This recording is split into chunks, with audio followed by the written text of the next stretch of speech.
하나님께서 함께해 주시는 삶이라는 제목을 가지고 하나님 앞에 은혜 나누겠습니다. 한 해를 돌아보기 위해서 메모해 두었던 다이어리를 꺼냈습니다. 그 다이어리를 한참 1월 달부터 쭉 보는데 뭐가 이렇게 빼곡하게 적혀 있어요. 근데 자세히 들여다보면 어떤 이야기가 눈에 들어오냐면 대면 30%, 대면 50%, 대면 20%, 이런 이야기들이 쭉 기록되어져 있어요.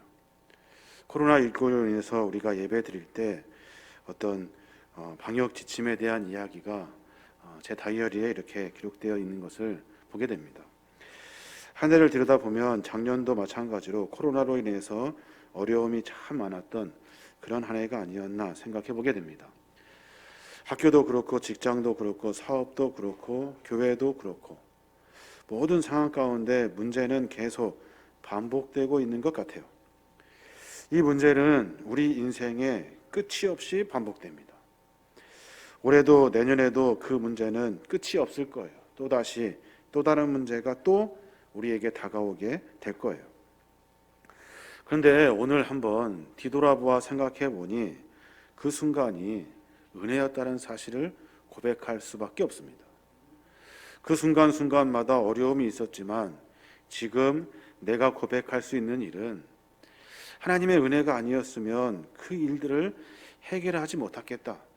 하나님의 은혜가 아니면 지금 우리가 살 수 없었겠다라고 생각해 보게 되는 거예요. 그게 믿음 있는 자들의 신앙의 고백이 될 겁니다. 문제는 우리로 하여금 여러 가지 일들을 만나게 합니다. 그 하나는 우리로 하여금 자꾸 내려가게 한다는 거예요. 자꾸 내려가게 해요. 어디론가 계속 어두운 곳으로 내려가게 해요. 문제는 우리로 하여금 자꾸 무언가 벗겨내요. 우리가 가지고 있었던 것을 다 벗겨내요. 문제는 우리로 하여금 자꾸 버려지게 하는 것 같은 인생의 참혹함을 맛보게 합니다.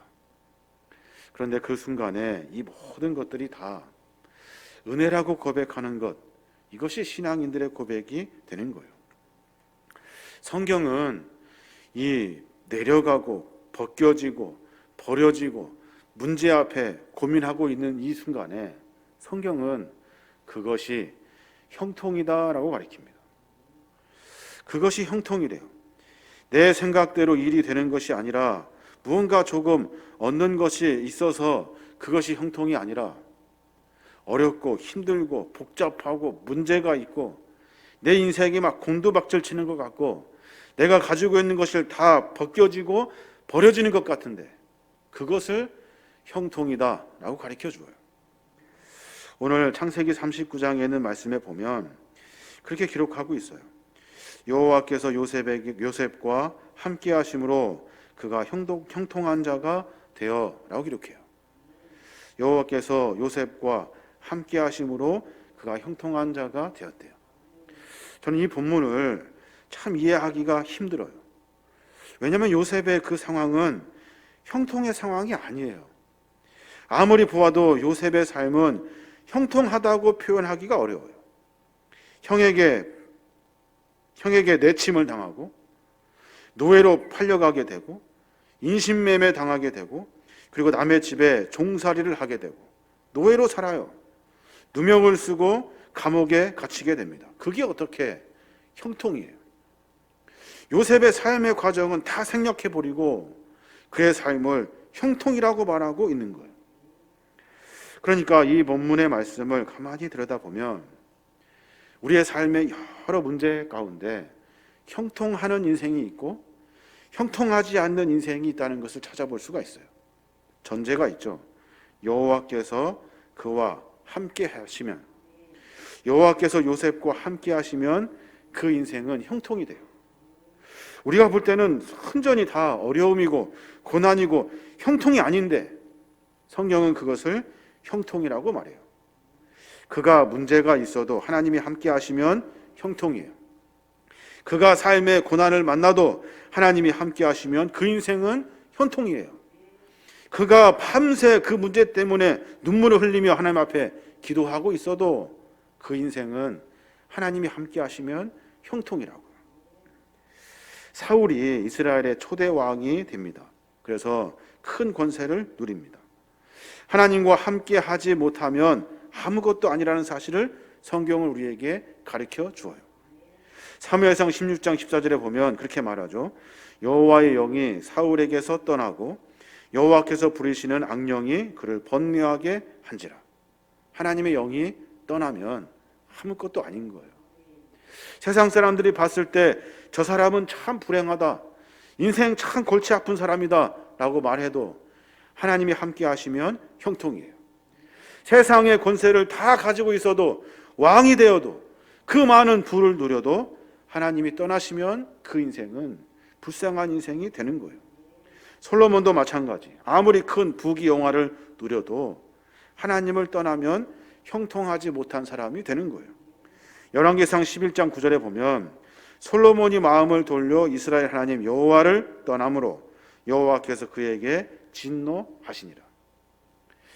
그러니까 이제 형통이라는 것은 뭐냐면 문제가 해결되고 세상의 부귀를 누리고 권세가 높아지는 것이 형통이 아니에요. 형통은 하나님이 함께 하시는 인생이 형통이라는 거예요. 우리는 어떻게 기도합니까? 하나님, 잘 되길 원합니다. 형통하길 원합니다. 더 많이 누리며 가지길 원합니다. 늘 그렇게 기도해요.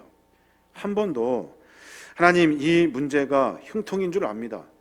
하나님, 이 고민이 하나님이 우리에게 허락해 주실 은혜의 복인 줄 압니다 라고 기도하지 않아요. 근데 성경은 문제가 곧 형통이래요. 오늘 저는 요셉의 이야기를 통해서 요셉이 처한 어려운 상황 가운데 하나님이 그와 함께 하셔서 베푸신 그 은혜를 살펴보려고 해요. 그의 인생은 고달파요. 힘들었어요. 근데 그것이 하나님의 형통의 길이었고, 그 인생 불쌍해요. 비참해요. 처참하다고요. 그런데 그것이 하나님의 은혜라는 사실을 발견했으면 좋겠어요. 그래서 내년에 문제는 반복될 거예요. 어려움은 계속될 거라고요. 그 어려움을 뛰어넘어 하나님의 은혜를 만날 수 있는 저와 여러분이 되었으면 좋겠어요. 먼저 요셉의 인생을 가만히 들여다보면 내리막길의 인생을 삽니다. 내리막길의 인생. 내려가요. 계속 내려가. 아버지의 보호 아래 채색 옷을 입고 살던 그 어린 시절을 다 빼버리면 그 인생은 계속 내려가. 17세 때 사랑하는 형들에게 미움을 받아가지고 갑자기 구렁텅이에 빠져버리게 됩니다. 큰 웅덩이에 빠지는 거예요. 형에게 버림을 받고 구렁텅이에 빠져가지고 형의 이름을 그 안에서 부른다고요. 살려달라고 울면서 빌지만 형들은 요셉을 그 깊은 구렁텅이에 떨어뜨려 빠져버려요. 요셉이 경험한 것은 어떤 흙 깊숙한 그 구덩이에 빠진 것이 아니라 자기가 형들의 마음 가운데 미움을 받고 있다는 그 안타까운 마음, 그 마음이 계속 자기 인생을 내리막길로 내려가게 하는 거예요. 다행인지 미디안 상인을 만나게 되죠. 은 20의 동생 요셉을 형들이 팔아요. 그리고 애굽으로 또다시 내려갑니다. 임금의 친위 대장 보디발이 요셉을 사게 되죠. 그래서 그는 노예로 팔려가게 됩니다. 자유인에서 종으로 또 곤두박질 쳐 내려가는 거예요. 그 와중에서 하나님이 그와 함께 하셨대요. 생각해 보십시오. 그 인생 불쌍한 인생 아닙니까? 비참하다고요. 하나도 하나님이 도와주고 계시는 것 같지가 않아요. 그런데 하나님이 그와 함께 하시대요. 천성이 부지런했던지 책임감이 강했던지 금방 인정을 받아요. 그래서 집안 살림을 관장하는 그런 일들을 맡게 됩니다. 노예 중에 가장 좋은 자리에서 일하게 되는 그런 경험을 하게 돼요. 세상 사람들이 볼 때는 부지런하고 책임감이 있고 성실해서 그런다 생각해요. 근데 신앙의 관점에서는 어렵고 힘든 상황에서도 하나님이 그와 함께 하셔서 그를 그렇게 세워 주신 거예요. 보디발의 아내 유혹에서 넘어가지 않으려고 몸부림을 칩니다. 그래서 괘씸죄로 다시 노예의 자리에서 죄수의 자리로 또 내려가요. 그곳에서도 하나님께서는 그와 함께 하셔서 매 순간 하나님의 은혜를 만나게 하셔요. 사람들이 봤을 때는 죄수예요. 중범죄를 진 사람이라고. 성적 범죄를 저지른 사람이에요. 그 사람을 세상 사람들은 인정하지 않아요. 그런데 하나님은 그와 늘 언제나 함께 하셔요. 그 인생 보면 내리막길 인생이에요. 구렁텅이로 내려가고 외국에 있는 예굽에 팔리고 종으로 팔리고 신분이 내려가고 누명을 쓰고 감옥에 갇히고 계속해서 그 인생은 곤두박질 친다고요. 근데 성경은 그것을 형통이다라고 말해요. 참 이해할 수가 없어요. 이런 요셉의 삶 가운데 결정적인 한 가지는 아무리 곤두박질 치고 아무리 모든 것이 다 무너져 내리는 것 같지만 하나님이 그와 함께 하셨다는 거예요. 마찬가지로 요셉도 나와 함께 하신 하나님을 잃어버리지 않고 삶을 살아요. 우리는 문제 앞에 전전긍긍하며 삶을 산다고요. 근데 요셉은 문제를 뛰어넘어 하나님을 보고 있어요. 우리는 그 문제 때문에 힘들어한다고요. 그런데 요셉은 나와 늘 언제나 함께 하셨던 그 하나님을 기억하고 그 문제를 온몸으로 맞닥뜨리고 있는 거예요. 요셉의 내려막길은 하나님이 쓰시고자 하기 위해 반드시 가야 할 길이라는 사실을 요셉은 스스로 깨달아요. 이 문제 앞에 좌절하고 절망하는 것이 아니라 이 문제 다음에 있을 하나님의 계획을 바라보고 있는 거예요. 저는 목회하면서 내리막길로 내려가는 인생들 여러분들을 만나게 됩니다.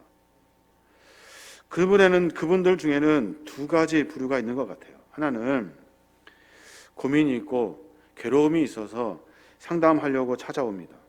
여러 이야기를 나누다 보면 한 분은 믿음을 가지고 그 인생의 문제를 해결하려고 하는 사람이 있고 또 한 사람은 세상의 방법으로 그 문제를 해결하려고 하는 사람들이 있어요.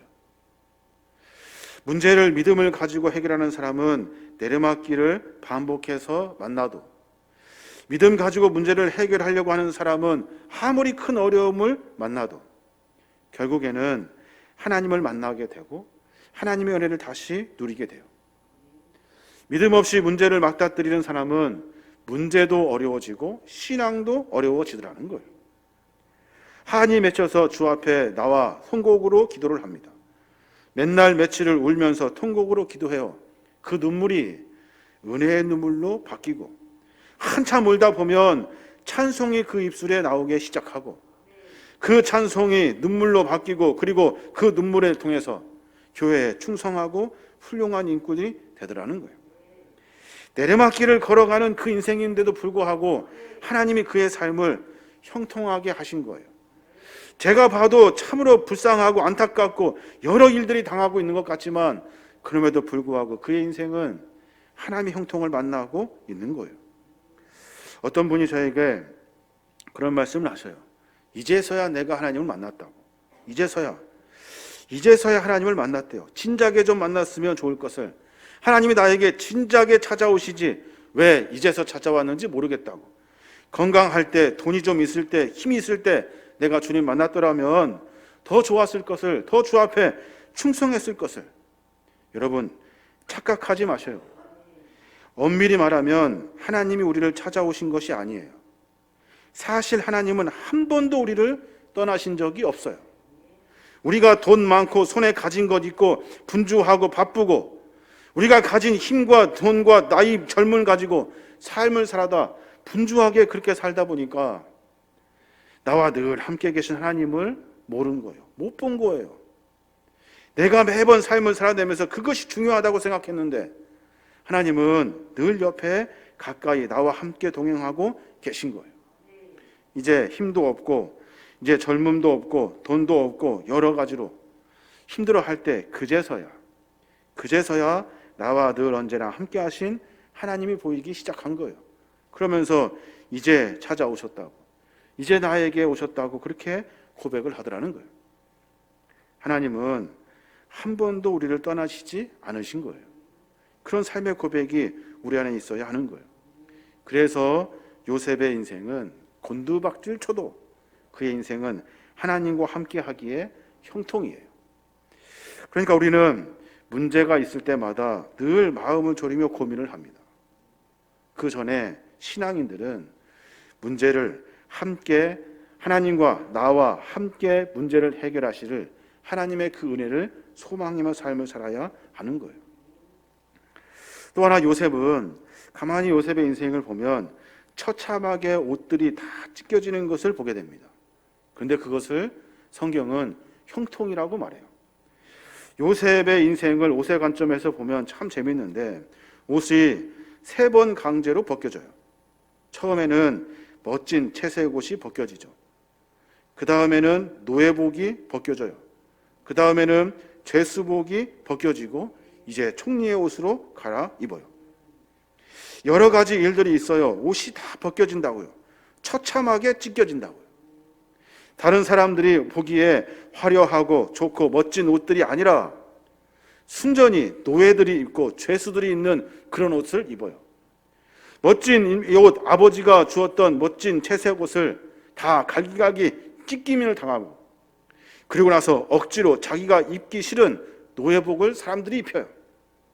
그리고 그것도 마음에 안 들어서 다 찢어버리고 다시 죄수복을 입혀요. 그리고 나서 삶 가운데 그런 불쌍한 인생을 살아요. 여러분, 옷은 참 중요합니다. 왜냐하면 그 사람의 신분을 나타내기 때문에 그래요. 제일 무서운 말이 뭡니까? 제일 무서운 말, 너 옷 벗고 싶어? 이 말이 제일 무섭잖아요. 내 신분을 다 빼앗기는 거예요. 그래서 그 옷을 유지하기 위해서 막 몸부림을 친다고요. 그 옷을 입기 위해서 최선을 다하며 삶을 살아요. 법관의 옷을 입기 위해 법대에 들어가고, 의사복을 입기 위해서 의대를 들어가고, 교수가 되기 위해서 박사 가운을 입으려고 열심히 공부해서 유학의 길을 떠나요. 그 옷이 무엇이라고 그 옷을 붙들고 삶을 살아요. 그런데 그 옷, 그것마저도 아무것도 아니라는 거예요. 사람들이 옷을 다 찢겨고, 사람들이 옷을 다 벗기고, 사람들이 별일을 다 해도 그의 인생은 형통할 수 있어요.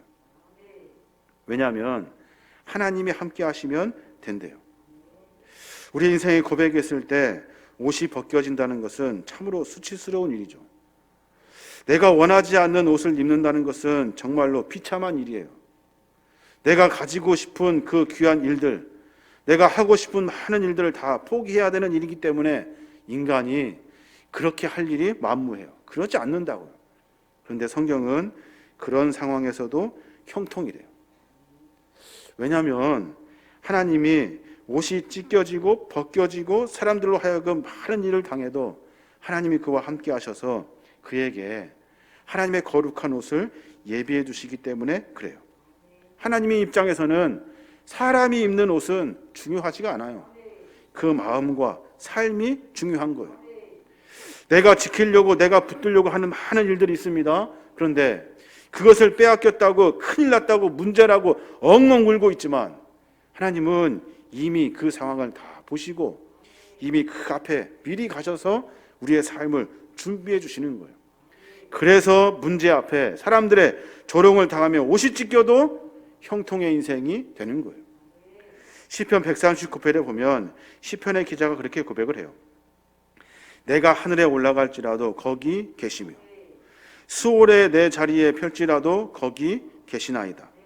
내가 새벽 날개를 치며 바다 끝에 가서 거주할지라도 거기서도 주의 손이 나를 인도하시며 주의 오른손이 나를 붙드시나이다. 이 말이 도대체 무슨 말이에요? 내가 삶 가운데 여러 문제를 만나요. 그 가운데 하늘도 가고 땅속 깊은 곳으로도 가고 새벽 날개를 펼쳐서 저 끝까지 해결하려고 몸부림을 치고 삶을 살아요. 그런데 궁극적으로 만나게 되는 것은 그 문제 너머에 계신 하나님이라는 거예요. 그러니까 내 삶에 여러 문제들이 있어요. 그 문제 때문에 죽을 것 같죠.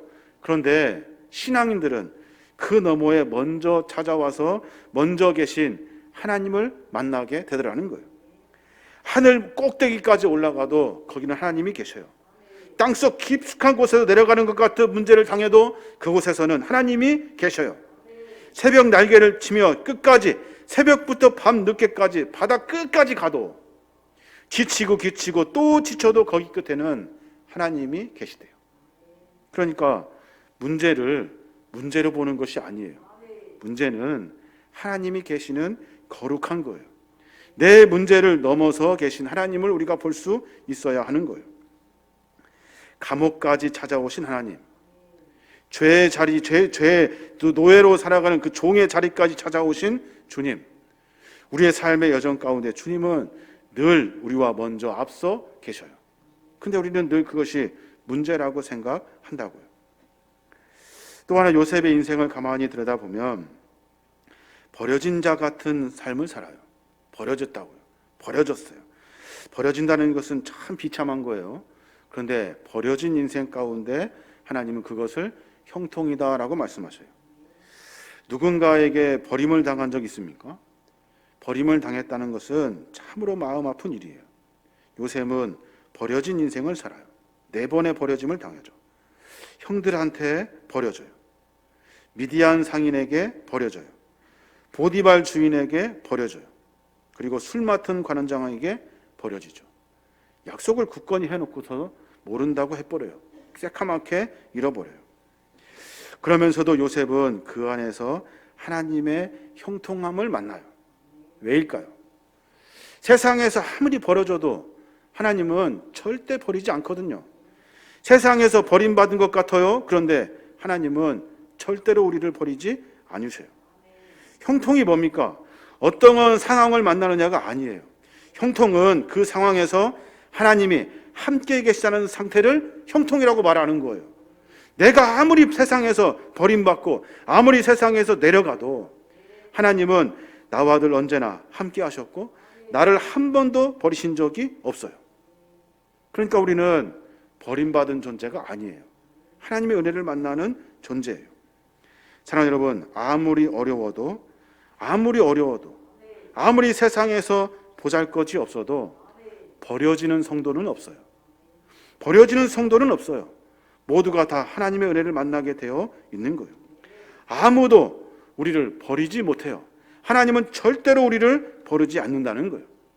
그래서 결국에는 하나님의 계획과 뜻을 이루어 가셔요. 코로나19로 인해서 여러 가지 어렵고 힘든 상황을 맞닥뜨리게 됩니다. 또 삶의 여러 문제 때문에 고민이 돼요. 그 안에서 어떻게 이 문제를 해결할 것인가 전전긍긍하며 삶을 산다고요. 그래서 마치 곤두받쳐 내려가는 것 같고 사람들에게 다 벗겨지는 것 같고 찢겨지는 것 같고 그리고 버려진 것 같은 삶을 살아요. 그 문제가 나를 그렇게 만들 것만 같아요. 그런데 신앙인들은 그 순간이 형통이 돼요. 왜냐하면 하나님은 그 일을 다 아시고 우리 인생의 삶을 붙들어 주시기 때문에 그래요. 그래서 한 해를 뒤돌아보고 인생을 뒤돌아보면 은혜라고 말하는 거예요. 그냥 은혜라고 말하는 것이 아니에요. 그때 그 순간에 하나님이 내 상황에 도우시고 인도하여 주셔서 지금 이렇게 살 수 있도록 베풀어 주신 그 하나님이 생각나기 때문에 은혜라고 말하게 되는 거예요. 최병락 목사님이 쓰신 책 중에 다시 시작하는 힘이라는 책이 있어요. 그 책을 참 요즘 재밌게 읽고 있는데 그 책에 보면 그런 구절이 있어요. 종이를 구긴다고 종이에 적힌 내용이 구겨지는 것은 아니다. 종이가 막 구겨져도 종이에 적힌 내용이 구겨지는 것은 아니에요. 하나님의 관점으로 봤을 때 인생 낙오자 같고 패배자 같고 절망의 가운데 벌어진다 하여도 하나님은 우리를 절대 버리지 않으셔요. 하나님은 우리에 대한 거룩한 계획을 이루시는 분이 하나님이셔요. 내가 포기됐고 내가 좌절하고 절망하는 일이 있다 하여도 하나님은 절대로 포기하지 않으셔요. 그것이 우리의 믿음이 되어야 하는 거예요.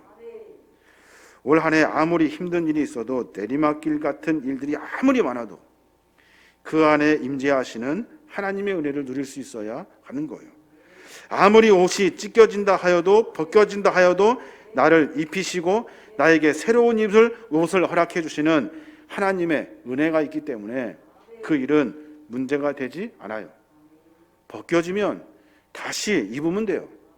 찢겨지면 하나님이 주시는 옷으로 갈아입으면 되는 거예요. 버려진 인생 같고 희망이 없어 보여요. 좌절하고 절망이 있습니다. 상관없어요. 하나님은 우리를 버리지 않아요. 세상이 우리를 버려도 하나님은 우리를 버리지 않는 거예요. 구겨진 종이 같은 인생이라 하여도 그 내용은 변하지 않는 거예요. 하나님 우리에게 그런 은혜를 허락해 주시는 거예요. 우리가 한 해를 뒤돌아보면서 하나님의 은혜라고 고백합니다.